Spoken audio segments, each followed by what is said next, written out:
kasi tayo. Anong nararamdaman? Siyempre, sobrang excited. Dahil sa tagal kong pinangarap talaga, magkaalis tayo doon sa tabi ng dagat. Ngayon ay nandito na tayo. Sarili tayong bahay, sarili pang lupa.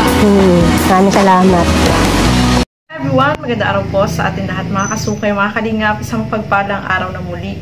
So, eto nga po, yung bahay nila Rose Ann ay sisimula na. So, ano ba yung masasabi nilang magnanay? Eto, panoorin po natin mga kasukay, mga kalingap. Welcome to my channel.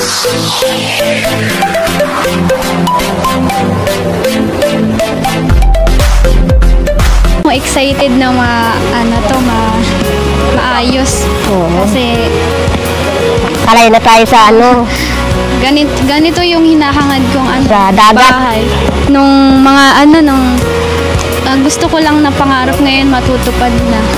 Maraming salamat po. Sobrang nakaka-excite, nakakatuwa. Tapos naging part pa ako ng Kalingap Angels, kaya sobrang pasasalamat ko sa kanila. Kaya natulungan tayo.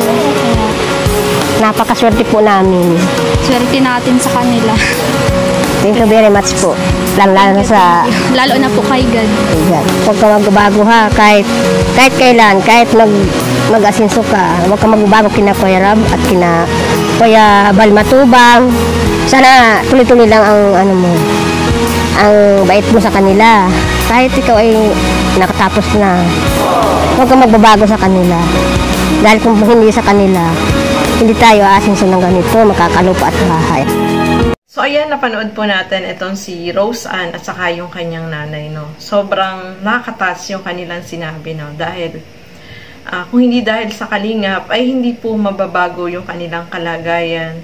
Hindi sila matutulungan, hindi sila magkakaroon ng ganyan, no. May lupa na sila, may bahay pa, o diba?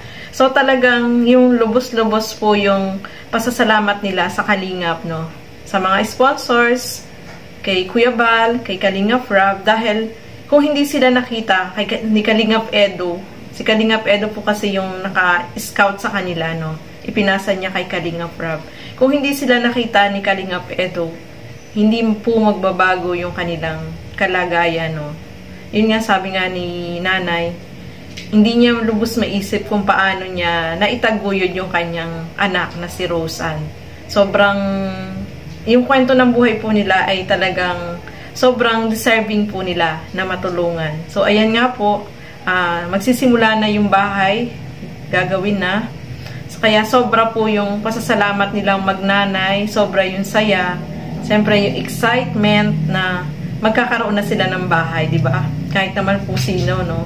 Hindi nila ini-expect. Kaya sabi nga nila, napakaswerte nila kasi nakita sila at natulungan ng Kalingap, di ba? So, napakarami ng blessing na natatanggap, especially yung lupa, no? Dati, yung bahay nila doon sa tabing dagat, doon sila nakatira at hindi pa nila sariling lupa, Tapos, mas delikado po doon. Diyan sa lugar na paglilipatan sa kanila, yung titirikan ng bahay nila, is safe po sila at malapit pa sa tabing kalsada. O, diba?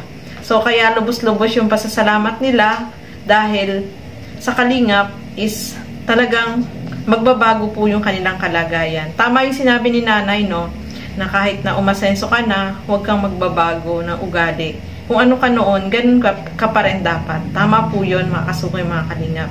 Kasi, may kasabihan nga tayo, ang taong hindi lumingon sa pinanggalingan ay hindi makararating sa paroroonan, di ba?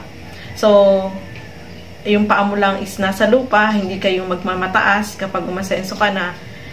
Kung ano ka noon, ganun pa rin, walang magbabago.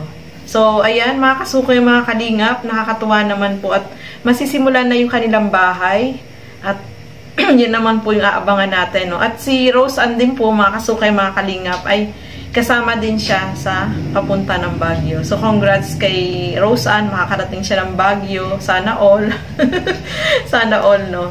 Mapapasana all ka na lang sa lahat ng mga Kalingap Angels na kasama papuntang Baguio. I hope na mag-enjoy po silang lahat at yung buong team Kalingap sa pangunguna ni Kuya Bal, ni Kalingap Rab. So, ayan mga kasuke, maraming salamat po sa inyong panunood at lagi po natin suportahan lahat ng mga Kalingap partners, Kalingap reactors, syempre, Bal Santos Matubang, Kalingap Rab at Edna Vlogs. support po natin. So hanggang dito na lamang po muna. Keep safe everyone. Thank you for watching. Mabuhay po tayong lahat. Bye-bye!